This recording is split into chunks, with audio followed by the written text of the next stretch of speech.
Hello, everybody, and welcome. Welcome to the Santa Lucia Highlands. We are here for our, uh, let's see, I guess we do this 3 times a year for our update to the 2026 growing season.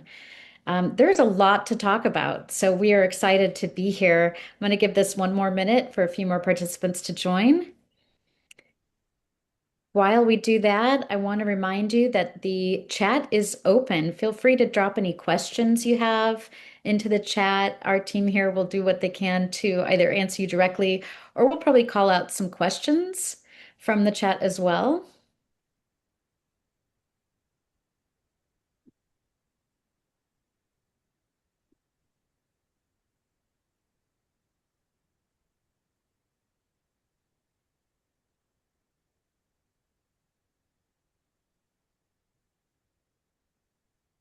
Okay. Wonderful to have everybody here. I'm going to get things started. My name is Gwen McGill. Thank you for joining us. I'm the Executive Director of the Santa Lucia Highlands Wine Artisans. We are here with a couple of wonderful growers and one of our wonderful winemakers as well. I'm going to let them take it over here in a couple of seconds and introduce themselves. But while we get started here, let me just remind you a couple of things here. As I mentioned, the chat is open. If you have questions, feel free to drop a question in the chat. You're also welcome to ask questions and say hello when we take breaks. We'll take a little break for questions. For now, we ask you to keep yourselves muted while we have our speakers presenting. If you have anything specific that we can't answer, we can always do that later. But do please drop your questions in the chat. We are recording this session as well, so we'll be able to make sure that you can have a recording if you need to drop off. So for now, I would love to get started. I'm going to ask our esteemed panel here to introduce themselves. We'll start here with Adam Franchione. Hi, everyone. My name is Adam Franchione. I'm a fourth generation farmer on our properties, which include Rosella's Vineyard, Sierra Mar Vineyard, Sobranis, Gary's, and Windrock Vineyard. Also help out making the Roar wines. And I'm drinking Sobranis Chardonnay 2024. Yes, pretty delicious. Today's my birthday celebration, so thank you guys all for being here. And yeah. Happy birthday, Adam. It's 420. I'm a 420 I baby. remember Sorry. that. Steve. Hi, everybody. This is Steve McIntyre, and happy birthday, Adam. Thank you. And I'm drinking water so far, but at any rate, I'm with McIntyre Vineyards. We've been farming up on the Highlands since 1987 when we purchased our estate property. My day job is growing grapes for other people, and I've been doing that for 43 years now. So I'm looking forward to questions, and hopefully this will be interactive, and and grateful to be here. Thank you. And Jim, we'll turn it over to you. Hey, good afternoon, everybody. My name is Jim McCabe. I'm the winemaker at Bernardus Winery. I've been with Bernardus since 2009. Started in the cellar and slowly but surely worked my way up. Now I'm really excited to be here with you all to talk about the San Lucia Highlands and the 25 and moving into the 26 vintage. Wonderful. Thank you all for being here. So we're just going to dive right in, and I'm going to ask Adam Franchione. Adam, tell us a little bit about what we're seeing. The last time we were all together on one of our growing season update Zooms, we were talking about the wrap up of the 2025 harvest. Since then, we've had rain, we've had all kinds of activity happening, and it's been an exciting year so far. So perhaps, Adam, kick us off. Tell us what's been happening since we last talked in November. Yeah, it's been a pretty mild winter, I'd say, to put it lightly. We are definitely enjoying some of that California coastal weather. Kind of feel like sometimes we're a little bit of LA weather, a little bit sometimes. Ready to go down the beach for some reason in February, but we got about 14 inches of rain, which is our historical average, typically in a year. It's not a lot of rainfall compared to areas like Sonoma or Oregon, but it's enough to get us by through the growing season. And otherwise, as I mentioned earlier, it was a pretty mild winter. First week of February, we had some days in the 80s, and then it's been a warmer than normal spring. So currently, we're tracking bud break was in the southern part of our appellation was March 11th. And then the northern part of our appellation was March 21st. So, vines don't really look at the calendar like us humans do, but they do keep track of growing degree days. And kind of by my very, very rough estimation, I would say we're about 30 days ahead of schedule than last year.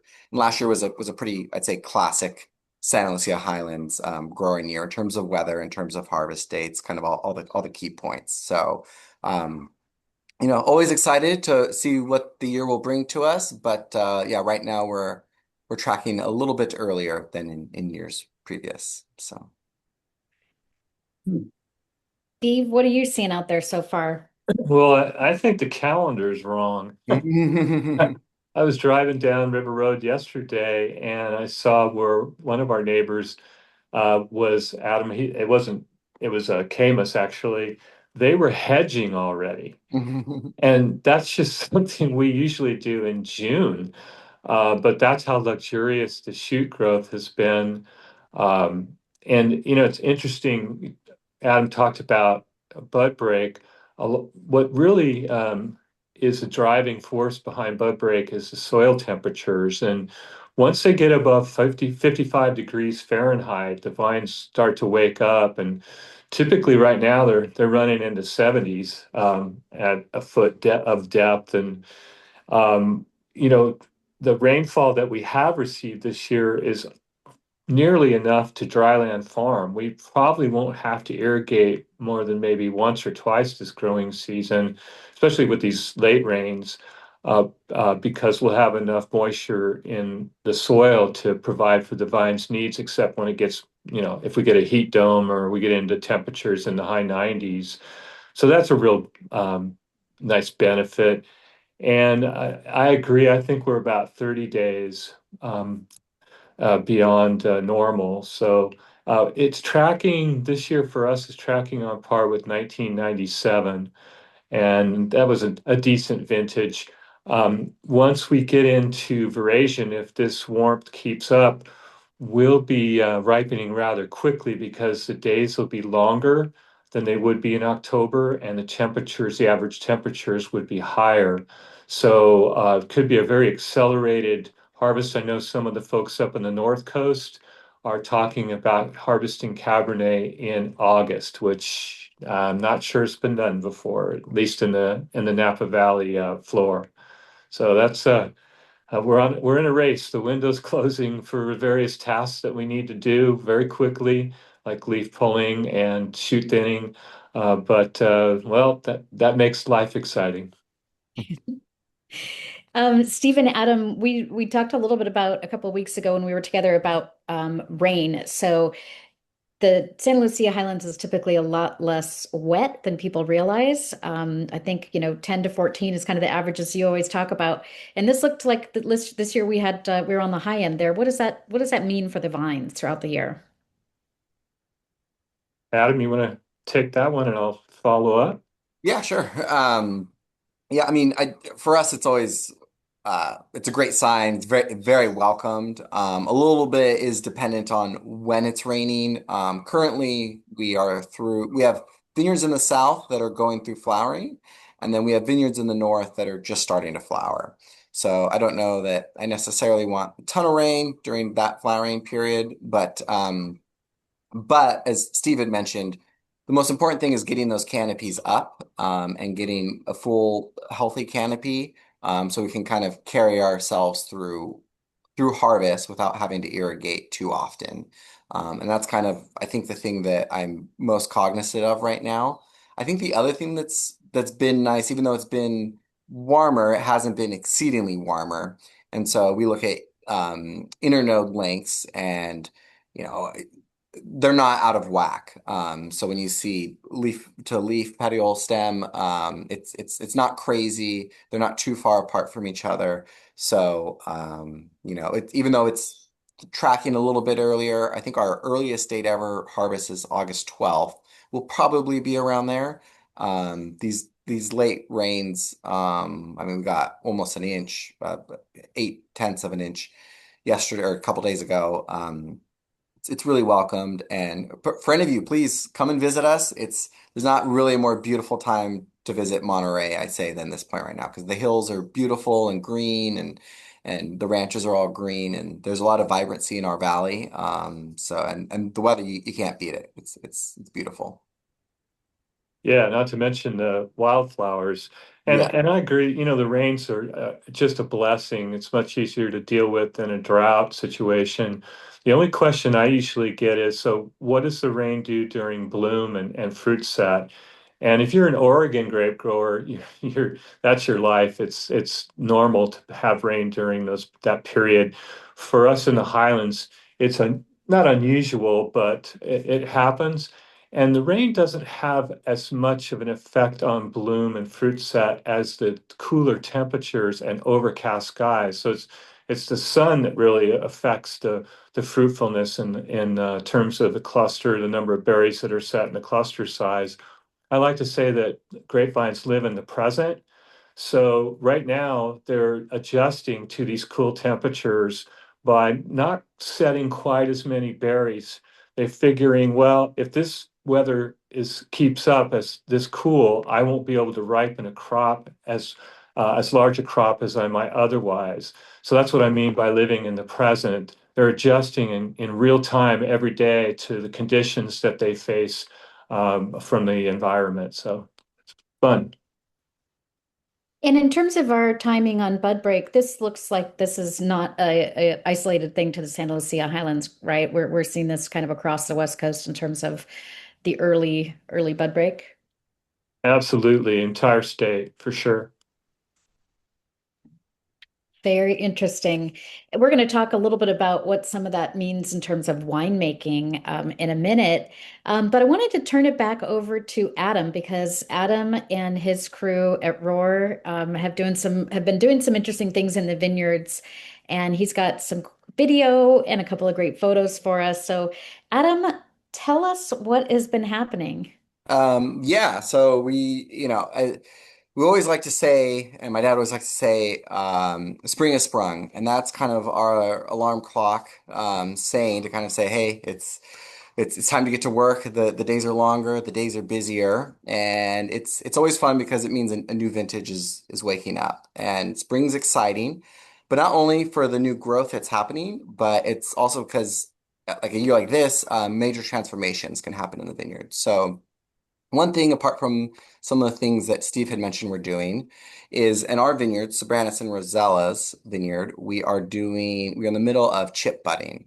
And so this is a process where we are taking budwood, often scion material, so think stuff that buds that make Pinot Noir or make Chardonnay, kind of what makes the vine. It's a varietal from vines that we own, and we are using that to graft onto existing rootstock.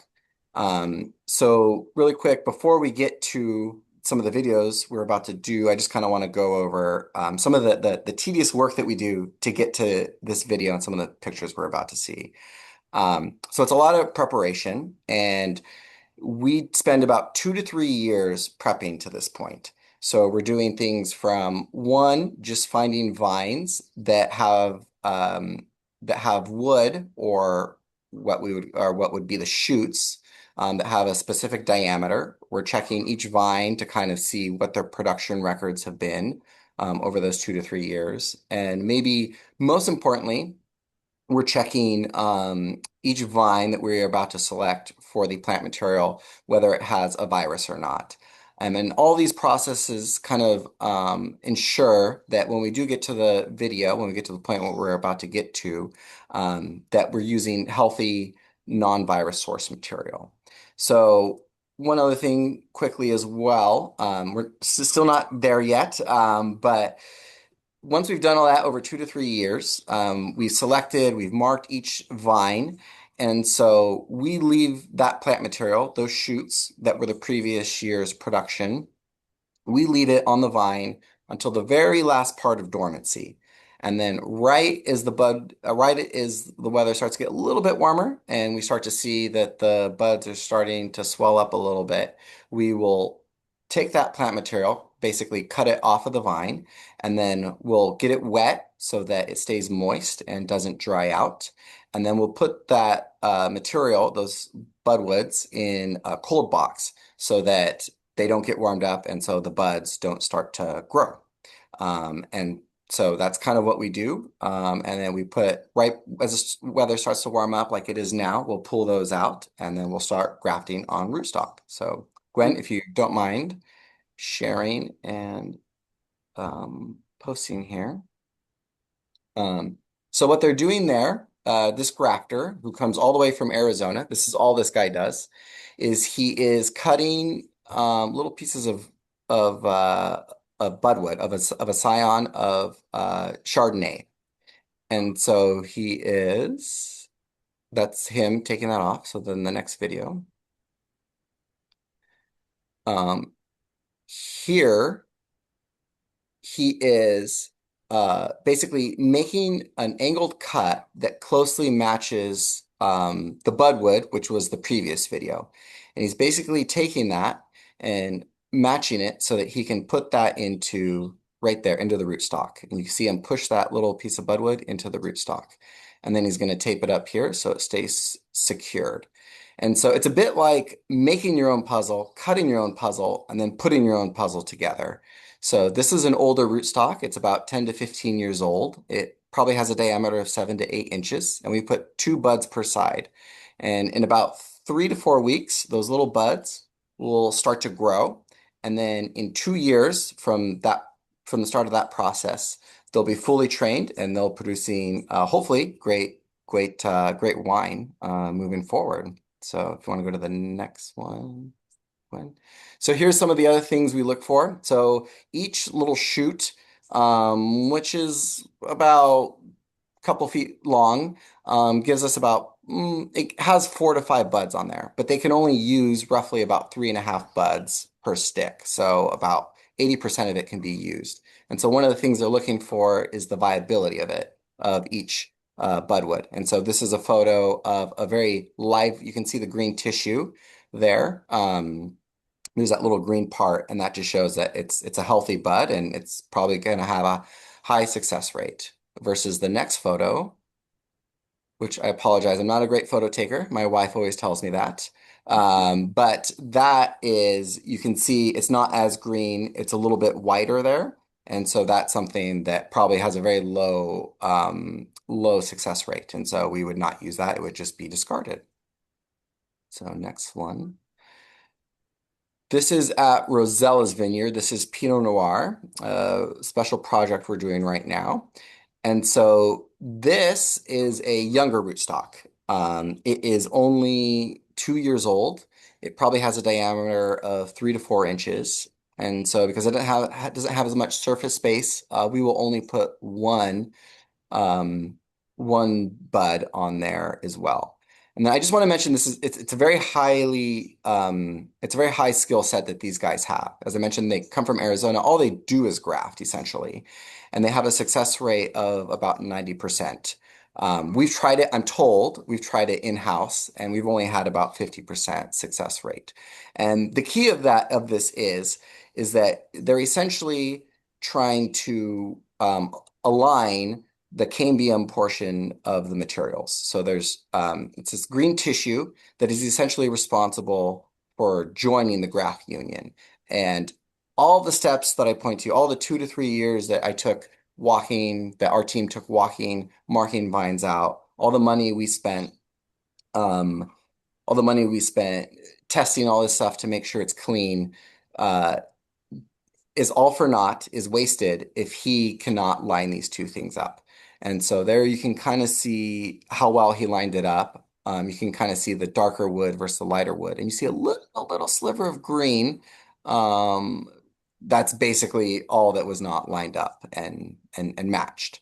Um, some of you might be asking, oh, well, why do you do this? The nursery itself can sell this to you direct versus going in-house and trying to do this with your own material.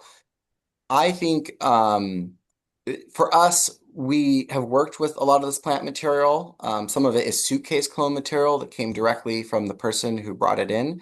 And to us, it's high quality wine. We know where it's come from. And so even though it costs us maybe anywhere from 15 to 20% more to do it, we think it makes better wine. And as Steve mentioned in the chat, to change a variety or clone, the one at Sobranis earlier, we're changing that from Pinot to Chardonnay. Marianne Warwiak from the Wine Spectator recognized Sobranis as a top Chardonnay vineyard in California, and so there's a demand for Chardonnay from that vineyard. So we are moving the vines from Pinot Noir to Chardonnay. So that's kind of the report I have for you guys. And yeah, let me know. I'll look through and see if there's any other questions, or if Gwen has any other questions, feel free. Adam, I Or if, was just going yeah. to ask you to clarify. So the benefit of grafting is a time situation, right? Rather than replanting. Yeah, that as well. If you have if you have that, pretty much that, yeah, at the time. Yeah. Very cool. Thank you so much for sharing that. I think it's so fun to get the insight of everything happening, things that you guys are doing out there in the vineyard are special, and we don't get to see them and interact in that way. So Oh, that was the question too. What is the purpose of grafting onto an older root stock? Yeah, it's just basically that the roots are exactly what Gwen had said. The roots are already established, and we don't need to spend if we don't need to change the row direction of the block, then there's really no need to pull everything out and restart anew. wonderful. Thank you so much, Adam. Okay, so we wanted to talk about something else, and this is going to dive us into kind of bringing together the current growing season and what that looks like for winemaking eventually. But I wanted Steve McIntyre to talk to us about something that we recently had happening with a wonderful group of about 20 of our winemakers here. Steve, this was the first Highlands sessions, the first Santa Lucia Highlands Winemaker Symposium. Tell us a little bit about that. Yeah, thank you, Gwen. So this was an exciting event. It was our inaugural, and Adam Lee and Gwen, we three got together and organized a great event. The what we did over the course of a day and a half is gathered winemakers, and they all brought their wines, their 2024 vintage and their 2025 barrel samples, and we tasted them blind in flights of 5 or 6. And you gotta it's always interesting because you try and pick your own wine out, but it's very seldom are you successful from the blind tasting that you have before you.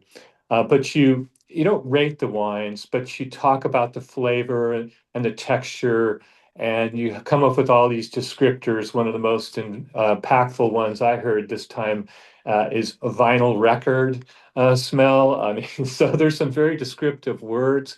And then you unveil the wine, and the person who owns the wine gets to talk about why they brought that particular wine. Maybe there's something they wanted to improve in the wine, or an issue they might have had with the wine. And so everybody gets a chance to talk about that. And we learn so much from that collaboration because there was talk about how to build complexity through whole cluster inclusion. There were pros and cons of particular clones like 943. It's a love-hate clone. It's tiny little berries. For winemakers, that's really exciting, but for a grape grower who gets paid by the ton, it's it's kind of depressing sometimes because they're a very shy producer, that clone. And then strategies for preserving the freshness of wines. A lot of folks are bottling a little earlier. Many folks are not using yeast or malolactic bacteria. They're letting the natural microbiome in the vineyard take on those two fermentations. So really we hope to build on this for next year and in the future. We just did Pinot Noir this year. We could do other varietals, I'm sure. but very interactive. And we knew it was a success when we ran late every day. So thank you, Gwen. That is true. We ended up wishing we had a lot more time because the conversation just started flowing. This really began with the goal of our board of directors and all of our winery members that are really up and down the coast. You know, there's so many winemakers of ours that purchase grapes from the Santa Lucia Highlands, but live in Napa Valley or Healdsburg or Sonoma County, or even down south. And this really came from a position of wanting to improve quality. So it's wonderful to see the region and its growers and winemakers connecting and really putting the focus entirely on quality and making better wines for all of our wonderful consumers and wine lovers. So thank you, Steve. That was great. Jim, you unfortunately couldn't join us because you were bottling, but let's have you tell us what's happened in the winery right now aside from bottling. Give us a little hint of what's going on and maybe tell us about what's happening with the 2025 vintage. Yeah, this is a really exciting time in the winery, especially from the winemaking team perspective. We get to see all the work that went into the last year, the picking, the fermentation, the aging, and now we're working on Pinot blends specifically, our what we call our vineyard designate Pinot blends, a lot of which are from Francione family vineyards. So what we're doing is we go through every barrel and grade it, and then my assistant winemaker and I we're trying to find how can we create the best wine? How can we create the best expression of the vineyard, our kind of house winemaking style, and how can we get that into the bottle and to the consumer? Um, it's it's really cool. So I'll use Rosella's for instance, Rosella's Vineyard. You know, we get some 777 clone and some Pizzoni clone, and we're trying to figure out what ratio of these two picks can we use to make just an awesome bottle of Pinot. How much oak do we want to have on it? You know, different years, you know, Mother Nature will give you a different look at Pinot, so we have a cooler, warmer vintage, and that can determine like how we blend and how we uh, express like our winemaking techniques through blending. We're also working on like the work at the winery doesn't stop either. We're still working on our shards. They're still going to age for another couple months in barrel, and then we're looking at uh, Steve and Adam, you're making me a little nervous with this August harvest talk. Um, Yeah. we have we have a lot of logistical work in the winery to do. We need to get the wines from the last vintage bottled. We need to get those, make sure they're good and safe, and get them out of the winery to make room for the grapes that are going to come in.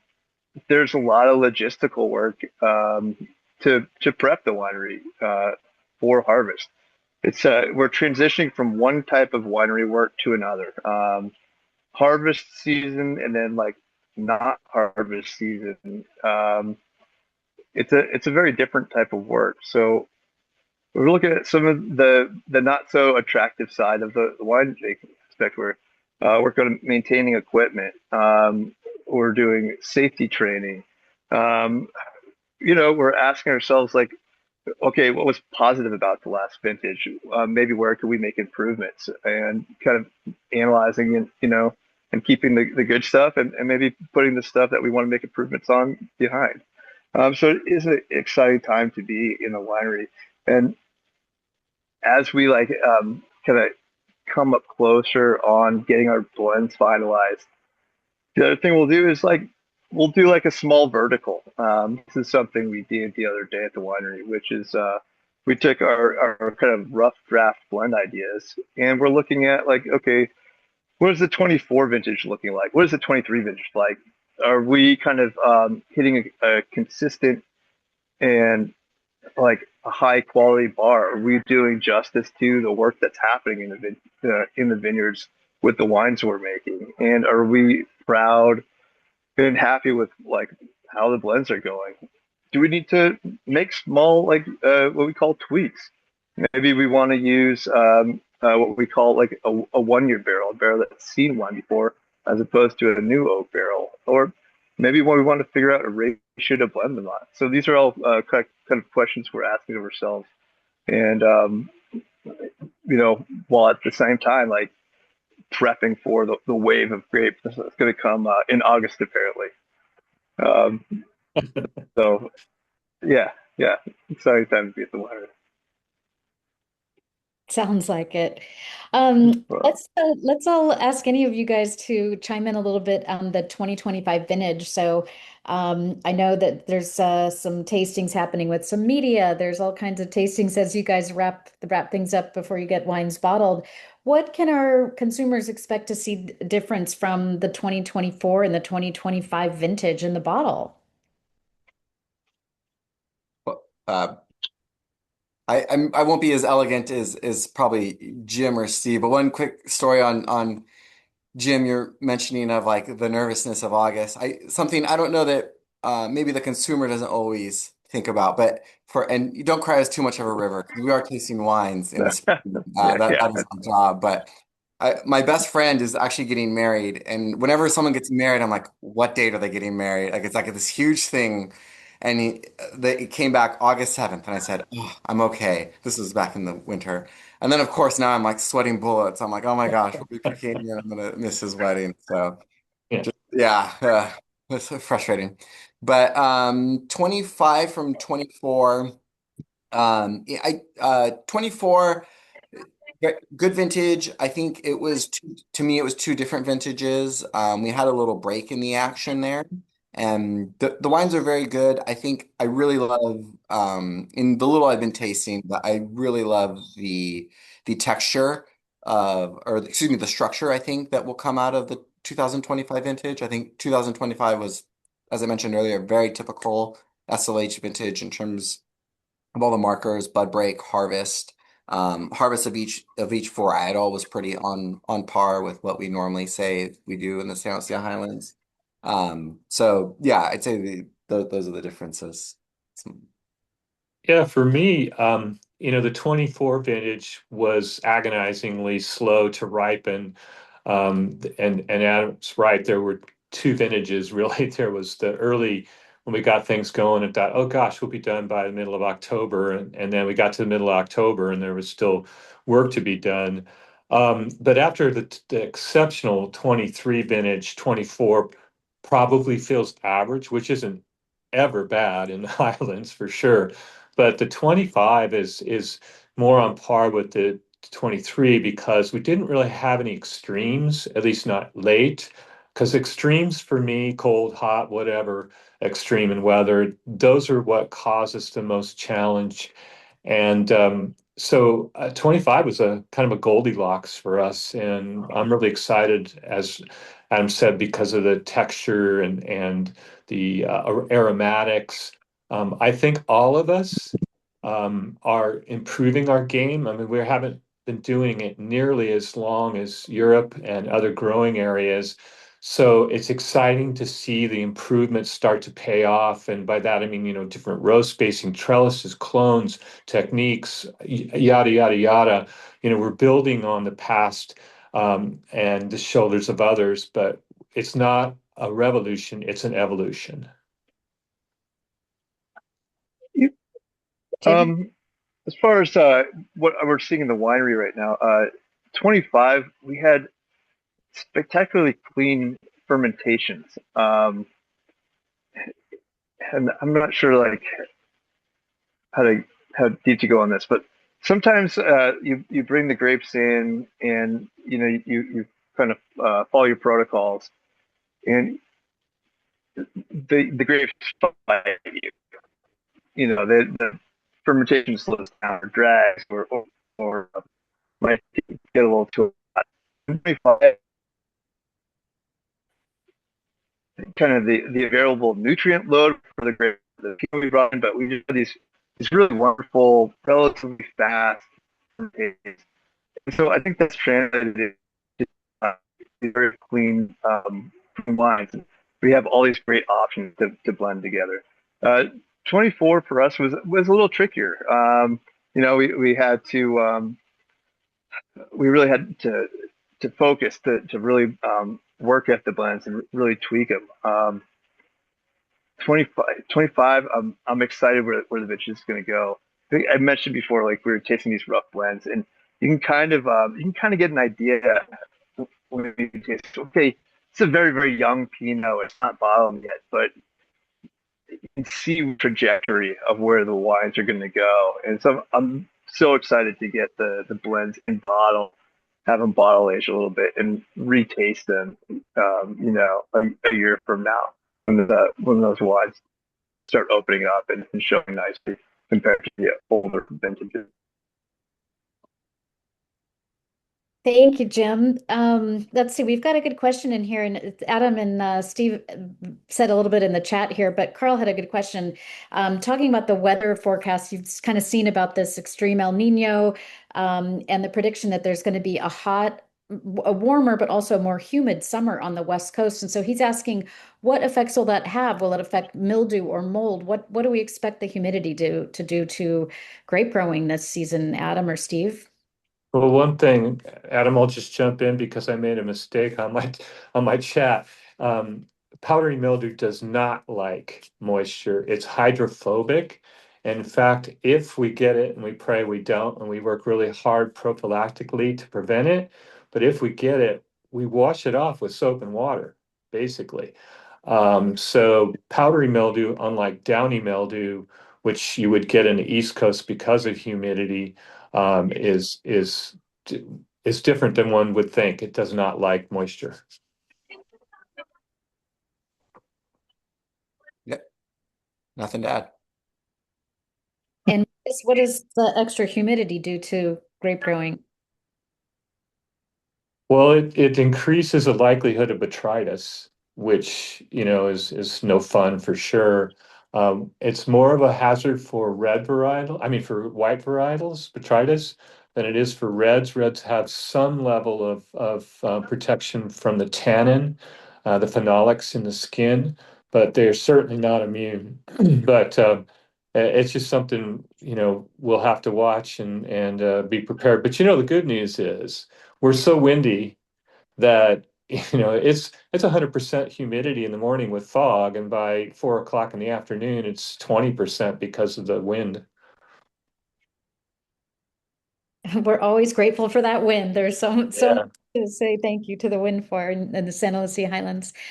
So looking forward, we're in April. The next time we get on one of our virtual growing season updates will be August. Tell us looking forward, what's happening in the vineyards between now and then, and what are some of the things that you're looking out for as growers, Steve? Well, as growers, as I mentioned, there's all these windows we have to jump through. There's timing to everything. Leaf pulling early encourages phenolics, the precursors of phenolics and structure. The formation of those in the berry are very sunlight driven. And so, we're just going to be on it, and hopefully we can get enough labor. Labor's been kind of scarce this year, in some regards. But we'll be monitoring the soil and the vines for any irrigation that we might need, depending upon the weather. We're testing this year a device called a Flora Pulse, which measures the vine water status by measuring sap flow inside the trunk of the vine in order to gauge how much stress the vine might be under. So that's going to be fun to follow that this year. And then the other thing that we're doing is we're looking at the soil microbiome, and we're looking at our carbon nitrogen ratios. We never used to do that. In fact, I'm old enough to have gone through school and to a soils class where the only thing they talked about was the physical structure of the soil and the chemistry of the soil. Never any word about the bacteria, mycorrhizal fungi, and viruses. And that's really seems to be where the most important thing about a soil is its living and how much organic matter and microbiome you have. Adam, how about you? What are you looking out for, and what kind of things are top of mind over the next couple of months for you?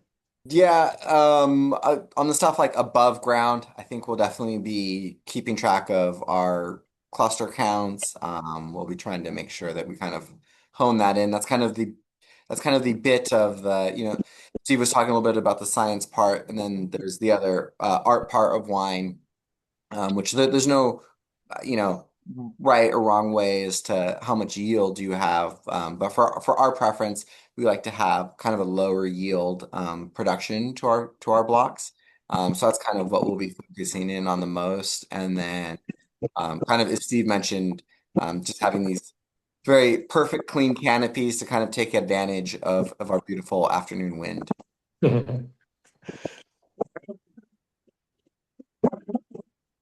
All right. And pop any final questions in the chat, and then Jim, maybe any last words from you on what's the hot topic around Bernardus right now? Yeah.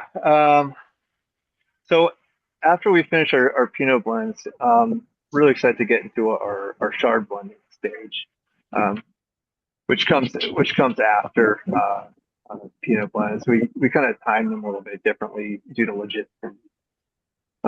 So as a winemaker, this really is one of the most exciting times of the year.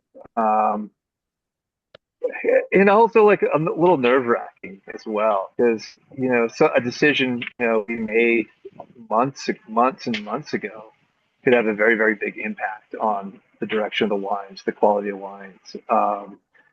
And so you hope with the experience of the winemaking team, uh, with the help from our staff and the feedback from folks in the tasting room and in the public, we're really trying to each year craft an excellent wine, and it's it is exciting, and I think this is why we do it.